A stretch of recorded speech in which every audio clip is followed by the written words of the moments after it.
Last हमने HTML को देखा था। index.html के अंदर हमने कुछ टैग्स बनाए थे और मैंने कहा था कि आप लोग प्रैक्टिस लाजमी करिएगा। आज आप लोगों को मैं टाइम दूंगा, आप लोगों ने प्रैक्टिस करके यहाँ से उठना है ताकि घरों में जाके आपको तंगी ना हो। अच्छा, लेट्स सी। कल के लेक्चर में हमने ये पेजेस कैटेगरी का कुछ बनाया था, कुछ टेबल्स बनाए थे। आप लोगों के सामने है वो। ठीक है,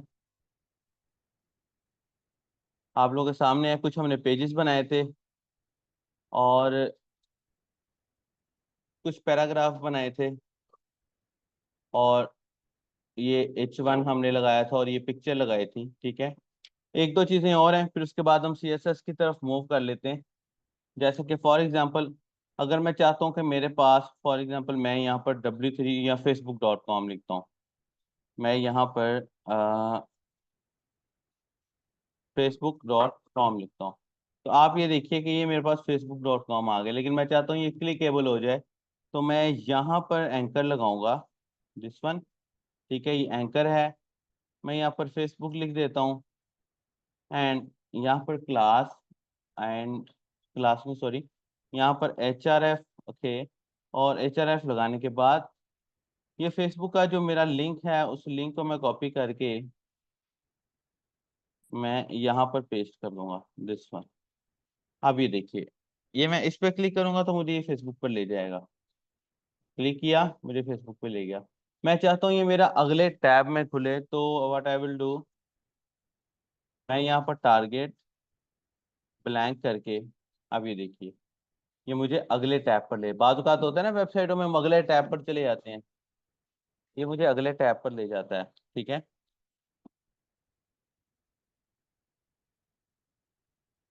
दिस वन, ये देखो अगले टैब पर ले गया। इसी तरह मैं यूट्यूब का आइकन भी लगा सकता हूँ,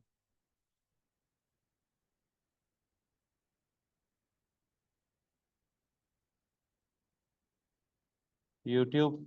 ठीक है, और कोई भी आइकन मुझे लगाना है, मैं यूट्यूब का आइकन लगा लेता हूँ, Ctrl+C एंड Ctrl+V। ये देखिए दिस वन, ये देख रहे हैं ये यूट्यूब।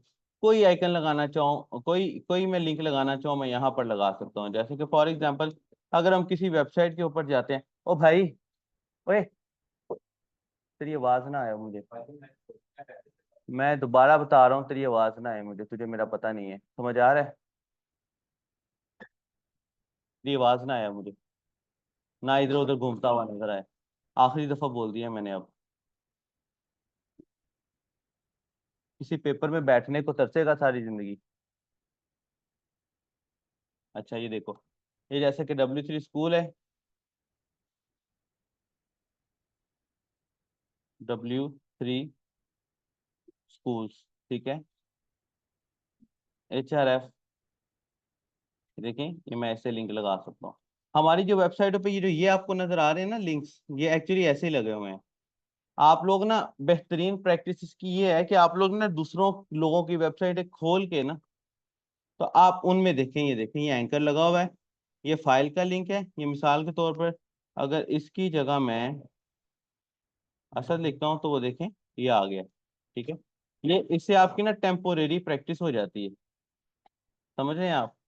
इससे आपकी टेम्पोरेरी प्रैक्टिस हो जाती है। ये देखो दिस वन, अगर मैं यहाँ ये लिखता हूँ तो वो देखिए ये आ रहा है। इससे आपकी टेम्पोरेरी प्रैक्टिस हो जाती है और आपको पता लग जाता है कि कहाँ कहाँ हम कौन कौन सी चीज़ इस्तेमाल कर सकते हैं।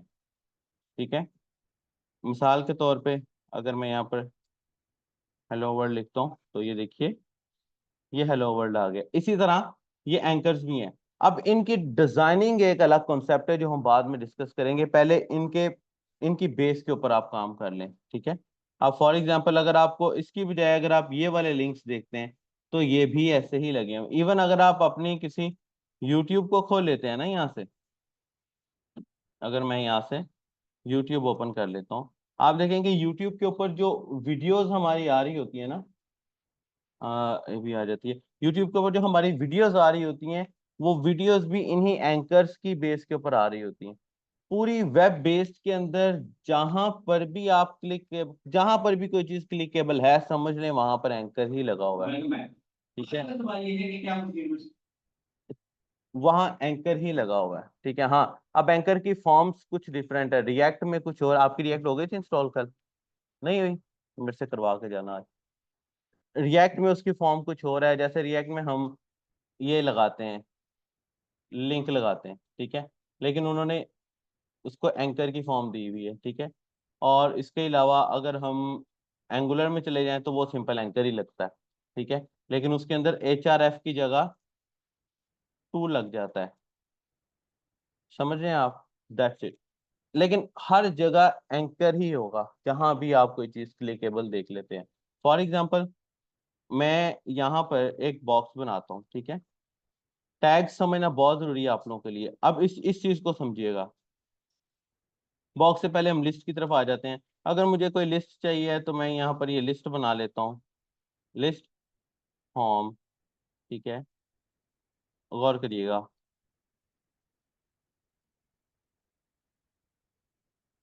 यहाँ पर मैं लिखा होम, यहाँ पर मैं लिखा अबाउट,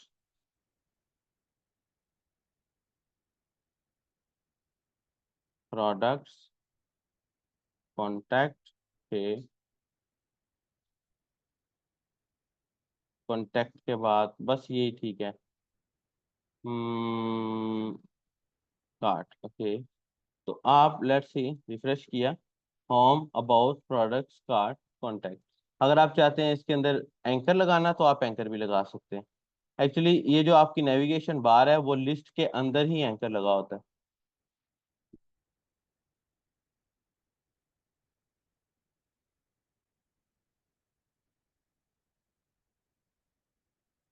ये देखिए, दिस वन, जैसे कि फॉर एग्जांपल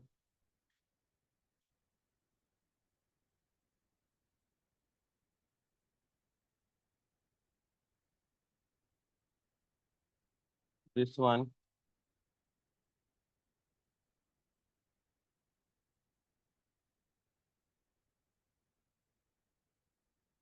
ठीक है, दिस वन,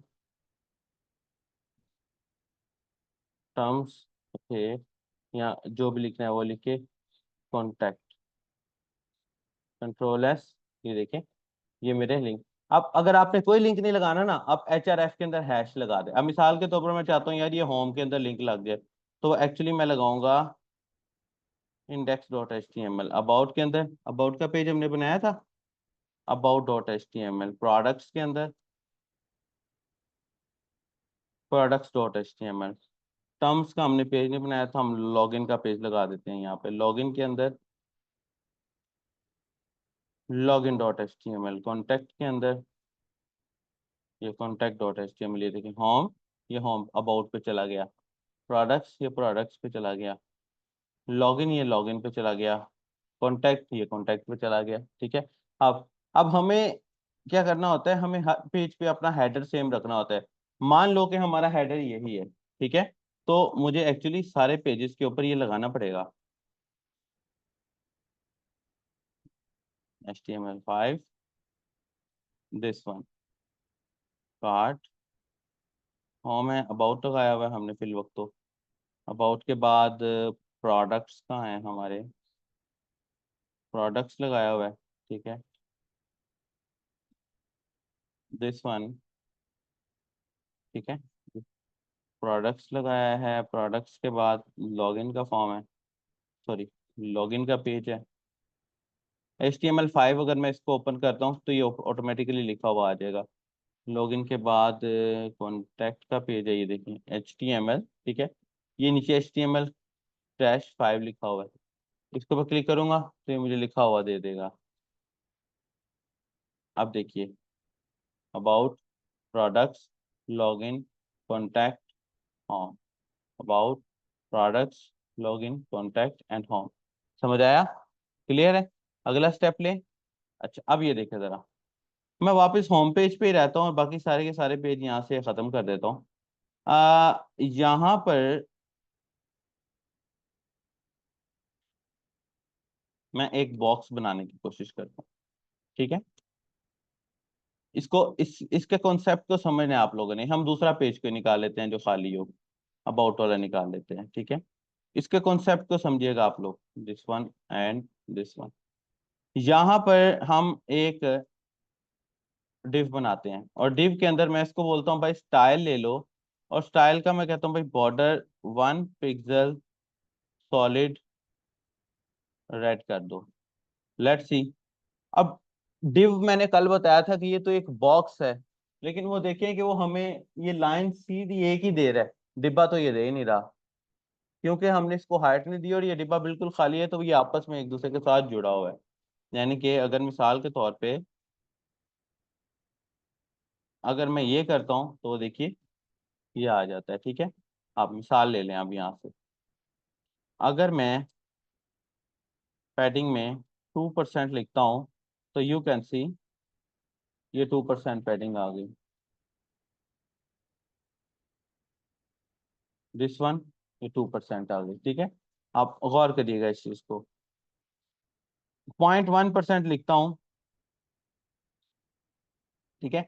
परसेंटेज वाले के अंदर भी हम बाद में आते हैं, तो ये 0.1% आ गई। अगर मैं यहाँ पर इसको हाइट दे देता हूँ, मैं कहता हूँ जी हाइट 200 पिक्सल, ये 200 पिक्सल पर मूव कर गया। आप इस कॉन्सेप्ट को समझे। अगर मैं यहाँ पर आपको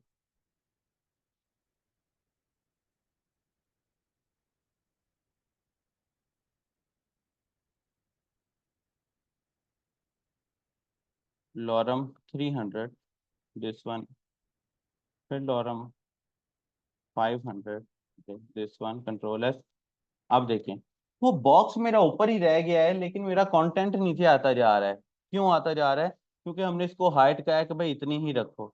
अब यहाँ पर हमारा लॉजिक आएगा कि मिसाल के तौर पे मैं इसको बोलता हूँ भाई मिनिमम हाइट कितनी होनी चाहिए, मैक्सिमम जितनी मर्जी चली जाए। अब देखिएगा वो बॉक्स नीचे चला गया मेरा, ये देख रहे हैं, ये बॉक्स मेरा नीचे चला गया। अगर मैं इसको बोलूं भाई मैक्सिमम हाइट मेरी 400 हो जाए, तो आप ये देखिएगा कि ये 400 से ऊपर नहीं जाएगा। लेकिन अगर मैं इसमें से ये माइनस कर देता हूँ तो यू कैन सी कि ये छोटा हो गया, लेकिन हाइट तो मैंने इसको 400 दी थी।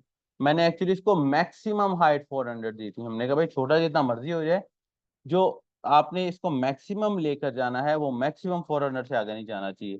अब अगर मैं इसको दोनों हाइट्स दे देता हूँ, मैं कहता हूँ भाई मिनिमम हाइट 200 पिक्सल रह जाए और मैक्सिमम हाइट 400 पिक्सल रह जाए। अब ये मिनिमम ये है।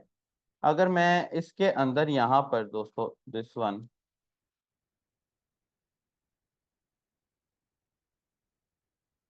लॉरम 800, दिस वन, ये देखिए वो मैक्सिमम पे आके रुक गया है, ठीक है। अब अगर मैं इसको हाइट देता ही नहीं हूँ, अगर मैं इसको हाइट देता ही नहीं हूँ,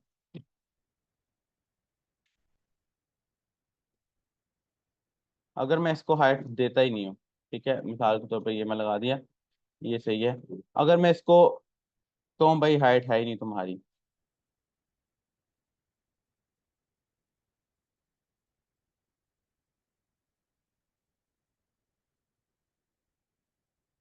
ये देखें ये एंड ये, मैं कहता हूँ बिल्कुल हाइट है ही नहीं, तो वो देखो वो अपने मुताबिक इसको एडजस्ट करता जाएगा, ठीक है। समझ आया कॉन्सेप्ट? अगला स्टेप ले हम यहाँ से, ये देखो अब नेक्स्ट अगर मिसाल ले लो,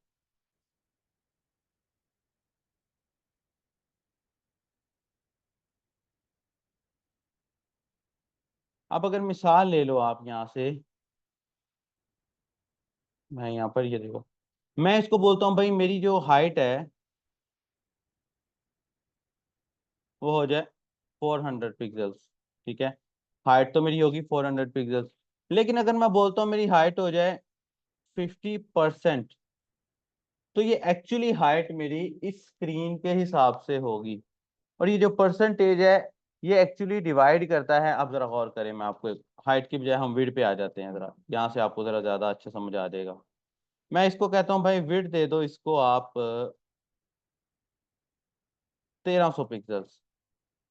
मैं इसको रिफ्रेश करता हूँ, वो देख रहे हैं नीचे स्क्रॉल बार आ गई है। हाँ, ये नीचे स्क्रॉल बार आ गई है, ये नहीं आनी चाहिए। जिस प्रोजेक्ट में नीचे स्क्रॉल बार हॉरिजॉन्टल आ गई वो प्रोजेक्ट आपका रिस्पॉन्सिव नहीं होता, ठीक है।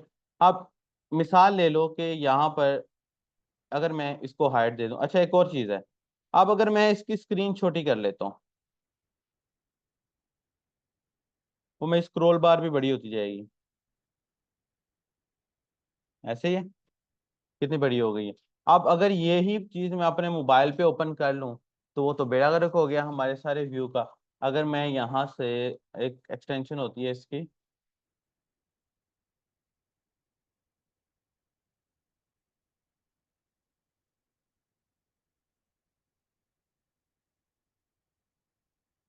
क्लाइंट ने जब आपकी वेबसाइट देखनी होती है ना तो वो इस तरह की एक्सटेंशंस के जरिए देखता है।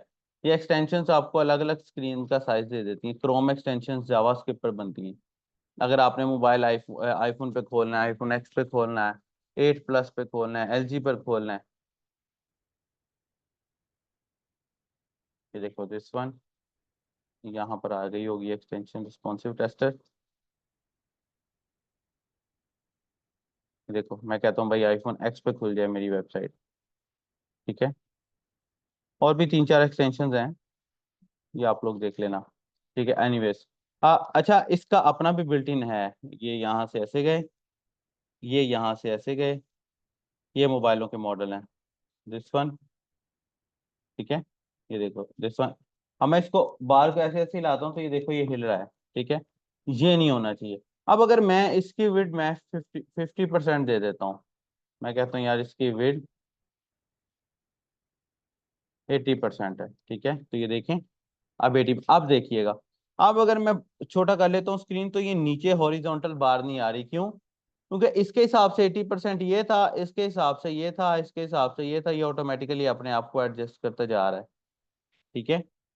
ऑटोमेटिकली ये अपने आप को एडजस्ट करता जा रहा है।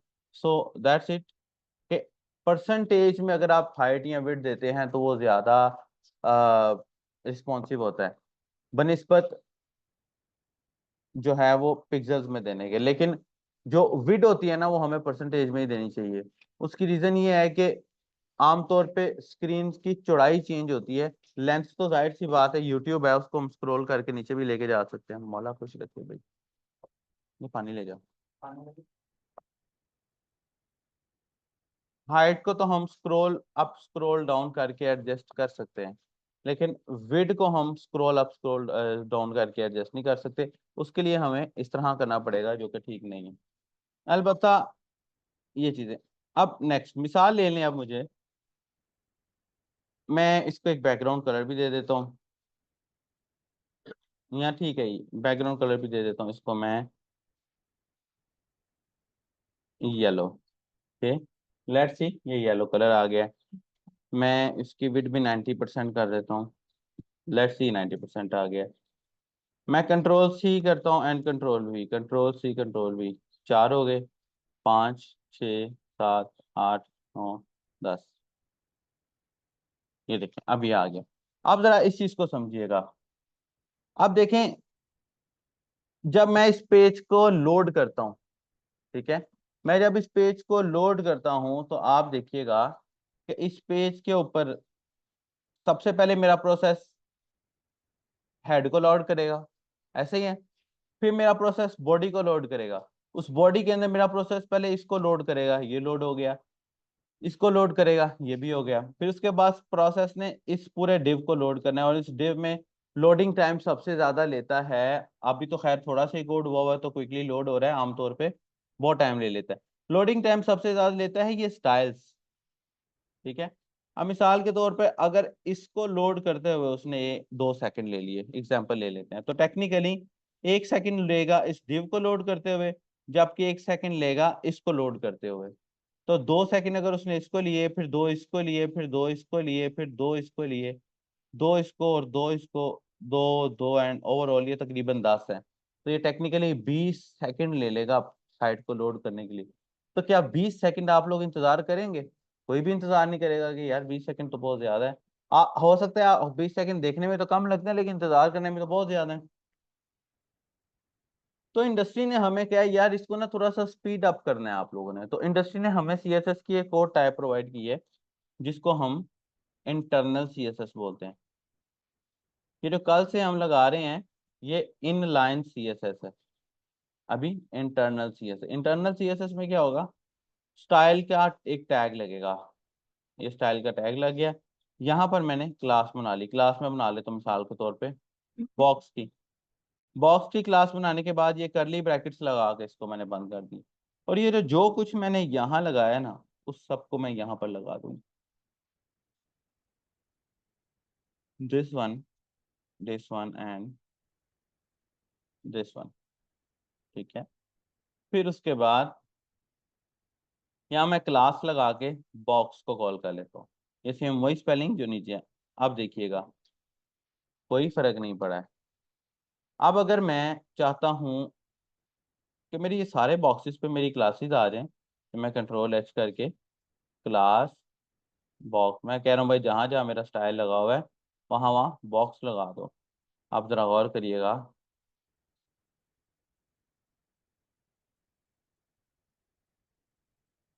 कोई फर्क नहीं पड़ा है। आप टेक्निकली जहां जहां ये बॉक्स लोड होने में 2-2 सेकंड ले रहा था और टोटल 20 सेकंड लग रहे थे, वहां 10 सेकंड लगेंगे। क्यों? क्योंकि मेरी CSS ऑलरेडी एक दफा ही लोड हो चुकी है। अब जस्ट मेरी क्लास कॉल हो रही है, ये गौर करें। ये मैंने रिफ्रेश कर रहा हूँ, ये देखो क्विकली सही चला है। अगर मिसाल के तौर पे मैं इन सब के ऊपर कुछ चीज अप्लाई, मैं कहता हूँ भाई बॉक्स H ओवर के बाद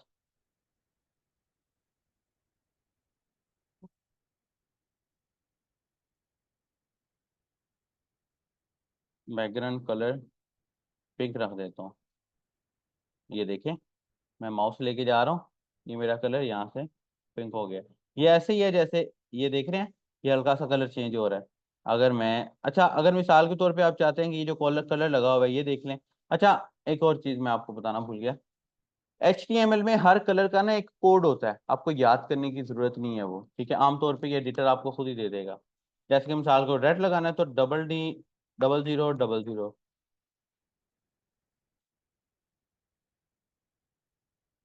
बॉर्डर का कलर है। अगर इसकी बजाय मैं इसको लगा देता हूँ #D0000। ठीक है, ये देखें रेड का कलर एक्चुअली ये होता है, ठीक है। हर कोड का कलर है जी। और अगर मैं आपको दिखाऊं तो HTML में 3 टाइप के कलर होते हैं। HTML में 3 टाइप के कलर होते हैं, ठीक है। हेक्सा कलर्स होते हैं, RGB कलर्स होते हैं और HSL कलर्स होते हैं। HSL कलर्स हमारे डेस्कटॉप एप्लीकेशन में ज़्यादा इस्तेमाल होते हैं तो हमें इनकी ज़रूरत नहीं है। RGB कलर वो है कि जब आपने कोई स्पेसिफिकली अपना कलर बनाना हो, ठीक है। और हेक्सा कलर्स वो हैं कि ये हेक्सा, आपने हेक्सा डेसिमल पढ़ा होगा अपने यूनिवर्सिटी स्कूल में। वो हेक्सा डेसिमल क्या होता था, 6 लफ्जों की बेस के ऊपर हेक्सा 6। तो ये 6 का कोड है। जैसे कि मिसाल के तो मैं अपने से भी यहाँ पर शायद ही कोई अपने से आप लगाएं तो वो कलर ना निकले, जैसे कि 1 2 3 4 5 6। ठीक है, ये नहीं है भाई, 1 2 3 4 5 6। ठीक है, देखते हैं कि ये कौन सा कलर देता है हमें। नहीं, ये देखें। तो आप अपने से आप कोई ना प्रैक्टिस करके देख लें। DD4400 या 440012, ये देखें। यहाँ 78, ये देखें। समझ आया? हेक्सा का मतलब है 6 डिजिट्स के ऊपर आपका कोड। अब आपको ये याद करने की जरूरत नहीं है। आमतौर पे तो यूनिवर्सिटी स्कूलों वाले इसको याद करवा देते हैं। अगर हम क्रोम कलर पिकर देखें तो क्रोम कलर पिकर में ये कलर जिला की एक्सटेंशन है, इसको आप इंस्टॉल कर लें। ये मेरे पास इंस्टॉल हुई हुई है। अब इसका फ़ायदा क्या होगा ये देखिएगा। मैंने इसको ऐसे क्लिक किया, मैं जहाँ जहाँ लेके जाता जा रहा हूँ मुझे उसको सा कलर देता जा रहा है। जैसे कि मिसाल के तौर पे अगर मैं ये वाला कलर लेना चाह रहा हूँ, आ,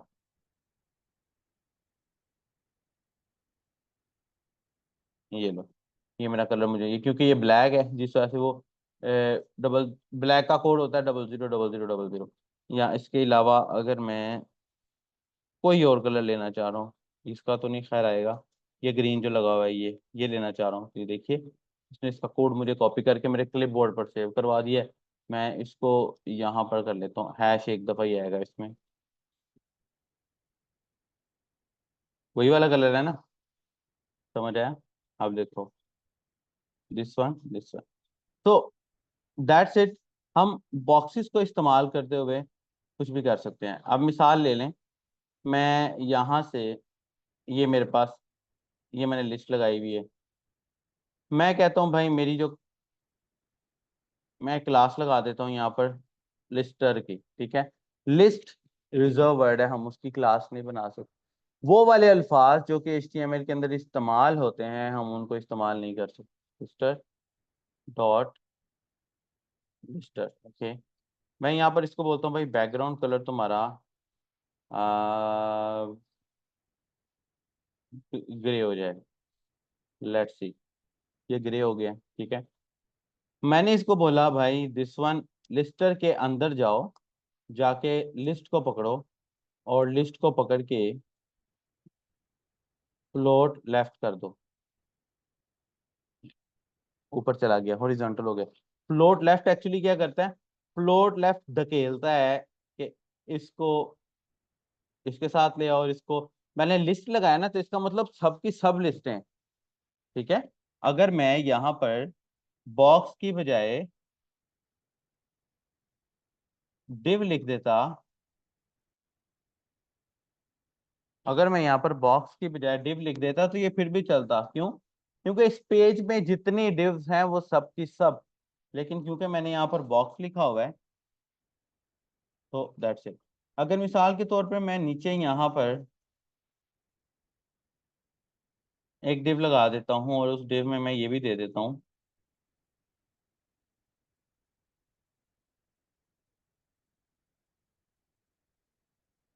आप देखें वो मेरा बॉक्स नीचे वाला इनके जैसा नहीं होगा। अगर मैं इसके ऊपर क्लास लगा दूंगा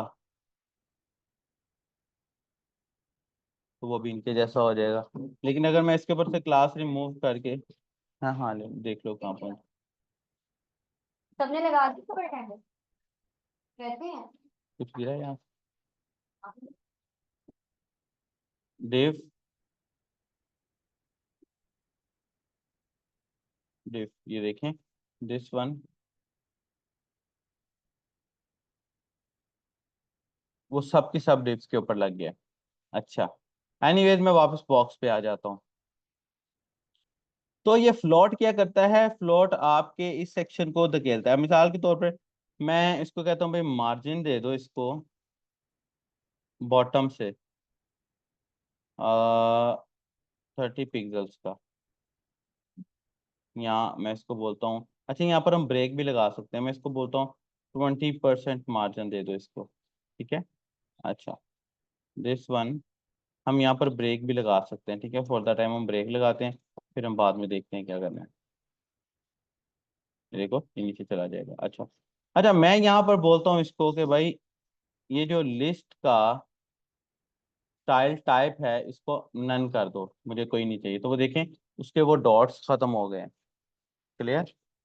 मैं इसको बोलता हूँ भाई कि इसके दरमियान जो मार्जिन है, मार्जिन, ये देखो हर एलिमेंट के दरमियान मार्जिन है, एक एलिमेंट, दो एलिमेंट, तीन एलिमेंट, राइट साइड पे। तो मैं इसको बोलता हूँ मार्जिन राइट 20 पिक्सल्स दे दो। तो लेट्स सी, ये हो गया। मैंने इसको बोला कि भाई लिस्नर के, लिस्टर के अंदर लिस्ट है, उसके अंदर एंकर है, उस एंकर को आप टेक्स्ट डेकोरेशन उसकी कर दो।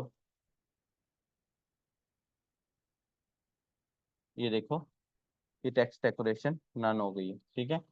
अब मैं कहता हूं कि भाई इसको,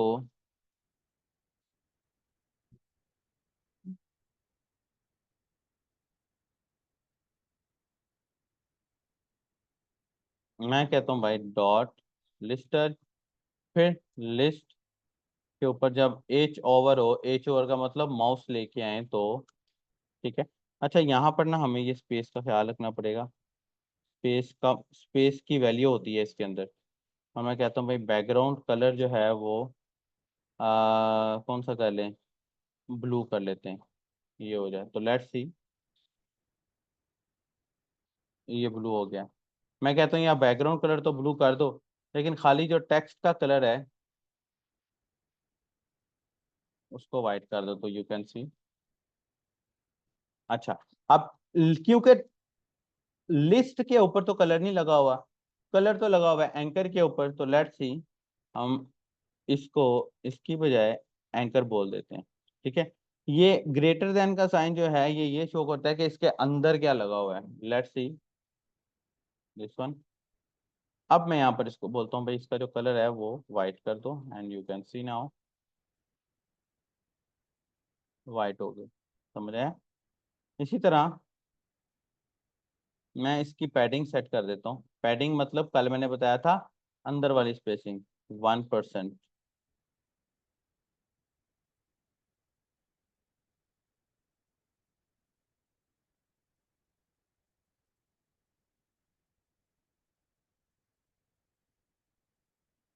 2%। 4%। 6%। ठीक है अब अच्छा, मैंने आपको बताया था परसेंटेज स्क्रीन के साइज के हिसाब से होता है। तो मैं तो इसको 6% दे बैठा हूँ, तो स्क्रीन का 6% कम से कम इतना तो होगा। तो ये इतना थोड़ा क्यों दे रहा है? क्या वजह है? हाँ, इतना थोड़ा क्यों दे रहा है?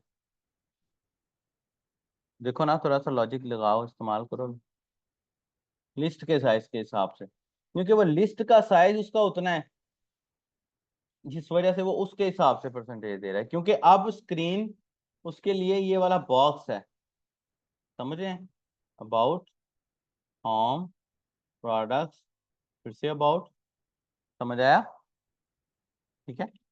तो मिसाल के तौर पे मैं दोबारा से अगले पेज पे आ जाता हूँ, जैसे कि ये प्रोडक्ट्स वाला पेज है।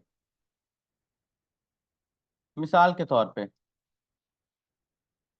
अगर मैं कहूँ कि भाई मुझे यहाँ पर ये डिव चाहिए, और मैं कहता हूँ मैं इसकी हाइट 100 पिक्सल हो जाए, और इसका जो बॉर्डर है वो 1 पिक्सल सॉलिड रेड हो जाए।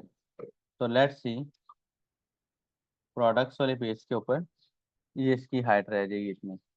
और अगर मैं यहाँ पर सेम इसी को कॉपी कर लेता हूँ और नीचे मैं लिखता हूँ इसकी हाइट 400 पिक्सल हो जाए, तो यू कैन सी नीचे एक और 400 पिक्सल वाला बॉक्स आ गया। मैं दोबारा लेके जाता हूँ, मैं कहता हूँ भाई इसकी हाइट, हम यहाँ पर एक स्टाइल बना लेते हैं, ठीक है। स्टाइल बनाने के लिए सबसे पहले हेडर, हेडर के अंदर ये वाला सेक्शन, ठीक है। और स्लाइडर के अंदर ये वाला सेक्शन,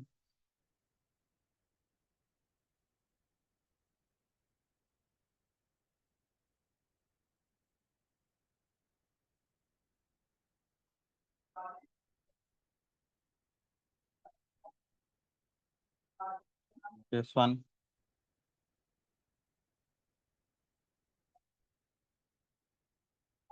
दिस वन। इसको मैं बोलता हूँ 400 पिक्सल्स। तो ये देखें ये आ गया है। अब अगर नेक्स्ट मैं एक और डिव देता हूँ, डिव के अंदर मैं बॉक्स दे देता हूँ, और यहाँ पर बॉक्स दे देता हूँ, ठीक है। अब इस डिव के अंदर एक और डिव दे देता हूँ, lorem H2 hello world. You can see ये कुछ इस तरह आ गया। मैं इसको बोलता हूँ भाई इस बॉक्स के अंदर जो डिव लगा हुआ है, इस डिव की तुम विड्थ कर दो कोई 30%। लेट्स सी, वो देखें 30% उसकी विड्थ होगी। मैं कहता हूँ ये काम करो, इसका तुम बॉर्डर सेट कर दो 1 पिक्सल सॉलिड रेड, ओके। तो यू कैन सी ये रेड आ गया। मैं कहता हूँ भाई इसको तुम पैडिंग भी दे दो 1% की, ठीक है। तो यू कैन सी ये आ गया दिस वन। मैं यहाँ पर इसको उठा देता हूँ,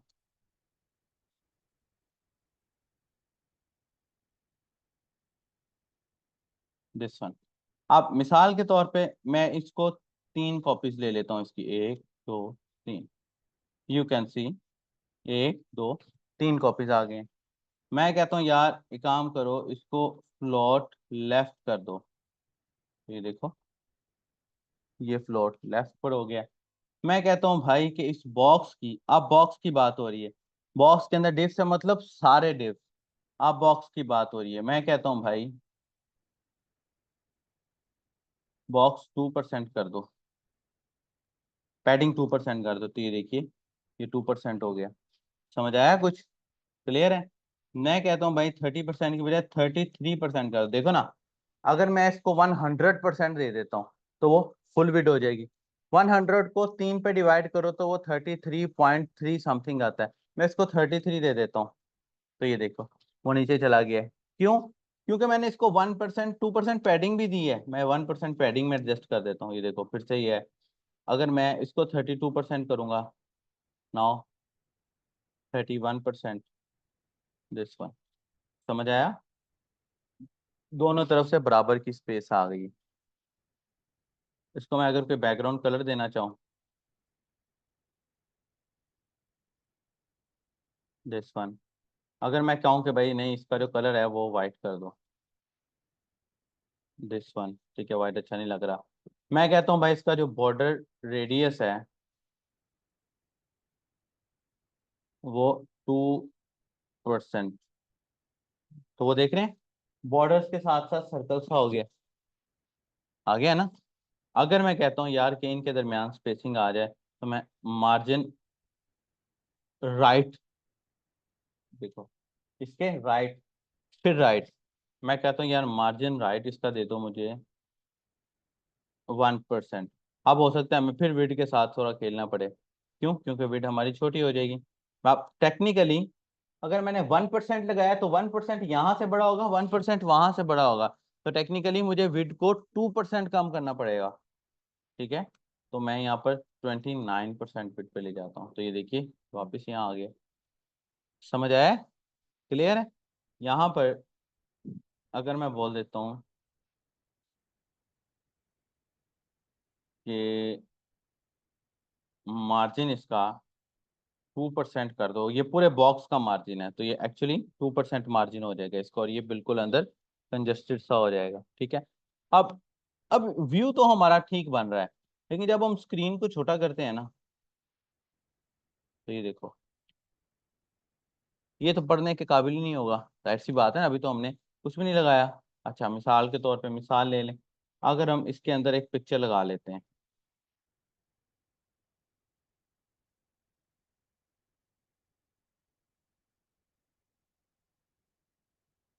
दिस वन।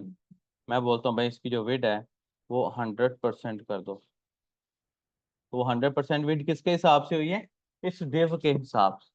ठीक है। अब अगर मैं इस सारे के सारे डिव्स को,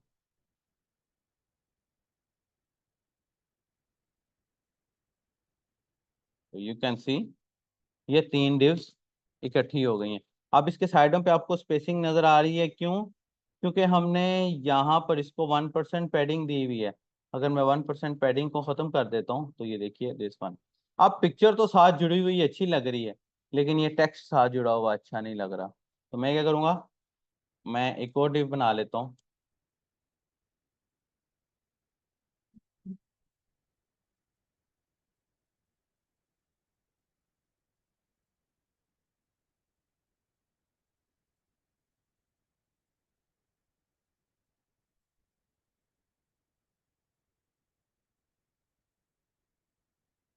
स्मॉल बॉक्स।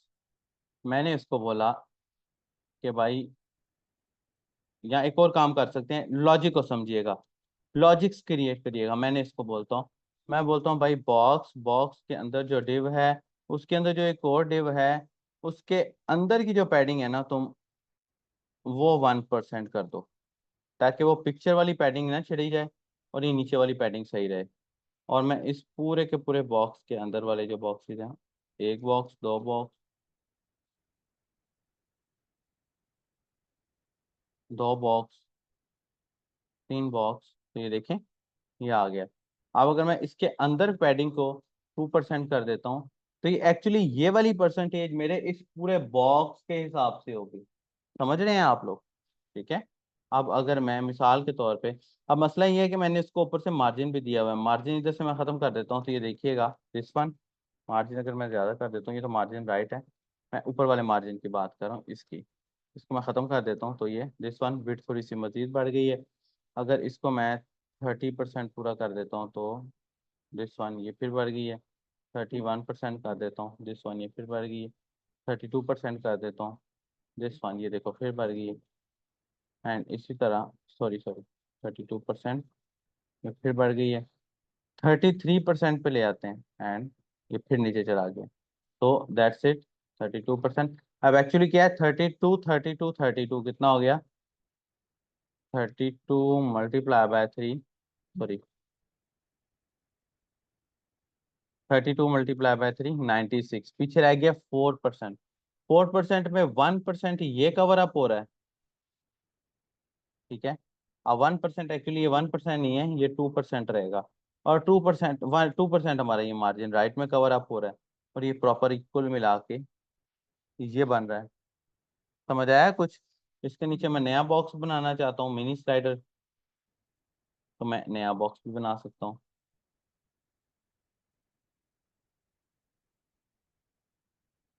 लोअर बॉक्स, अपनी क्लासेस के नेम जो है वो आप लोगों ने प्रोफेशनल रखने हैं। ठीक है। Height 400 pixels, width 100%, and now let's see,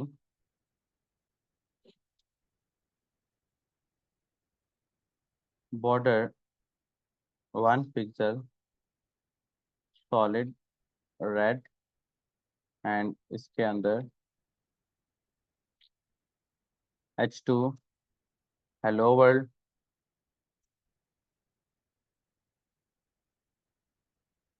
lorem 500, then you can see, देखिए this one। अच्छा, यहाँ पर हमारी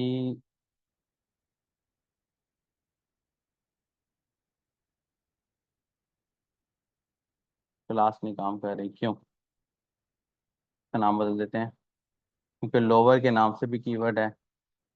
बॉक्स टू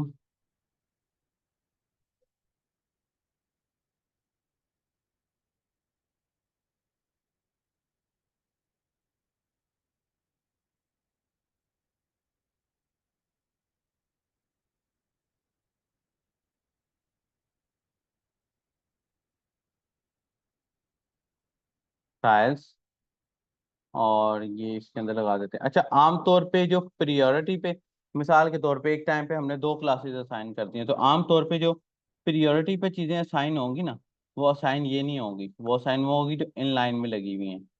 ठीक है। यानी कि अगर मिसाल के तौर पे मैं यहाँ पर बॉर्डर लगा देता हूँ 1 पिक्सल सॉलिड रेड, तो यू कैन सी ये बॉर्डर। अच्छा, ये देखें ये पूरी डिव के ऊपर आ रहा है, ये इस तरह नहीं आना चाहिए, क्योंकि हमने ऊपर से पैडिंग मार्जिन दिया हुआ है, जिस वजह से थोड़ा सा प्रॉब्लम आ रहा है। एनीवेज इसको हम देख लेंगे। अच्छा, यहाँ से मैं फिर से बी आर पे आता हूँ, फिर से बी आर पे आता हूँ, and you can see this one, ये हमारा बी आर लग रहा है। अच्छा, अब ये जितनी प्रैक्टिस है, जितनी आप लोग करते जाएंगे, आप लोगों को हमने H T M L C S S पे ज़्यादा टाइम नहीं लगाना है, क्योंकि आज के दौर में clients H T M L C S S करवाते ही नहीं है। वो बना बनाया एक टेम्पलेट उठाते हैं। अगर आप गूगल पे जाएं, मिसाल के तौर पर हम ई कॉमर्स साइट बना रहे हैं, ई कॉमर्स वेबसाइट टेम्पलेट, तो ये देखें थीम फॉरेस्ट बना पड़ा है, वो भरा पड़ा है, वो कहता है भाई यहाँ से उठाओ टेम्पलेट और इस्तेमाल कर लो, लेकिन ये टेम्पलेट रिएक्ट के अंदर नहीं मिलते, ये हमें just simple H T M L C S S and Bootstrap के अंदर ही मिलते हैं।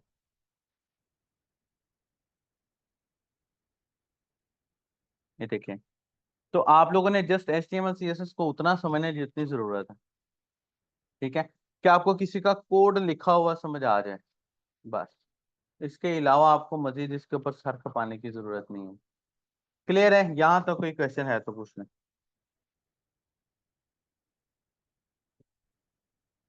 हाँ, ज्यादा स्पीड में तो नहीं पड़ा है? ये स्पीड में है? फिर इसके इससे नीचे फिर वफात का मुकाम है, वो बहुत हो जाए फिर आप लोग। सही बात है, इससे नीचे तो फिर वफात ही है।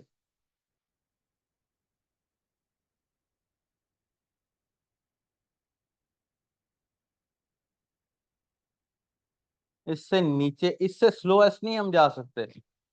ये बहुत स्लो है, बहुत ज्यादा स्लो है। HTML आम तौर पे आपको तो कोई पढ़ाता ही नहीं है, और अगर पढ़ाए भी तो आपको एक आधे लेक्चर, 2 लेक्चर्स के अंदर वाइंड अप करवा देता है। ठीक है, हमारा फोकस ये नहीं है। अगर हम 10 दिन इस पे ही लगा देंगे तो वो मेन चीजें कैसे सीखेंगे? HTML सीखने आए हो इधर, सही है ना? तो इसको प्रैक्टिस करनी पड़ेगी आपको अपने हिसाब से।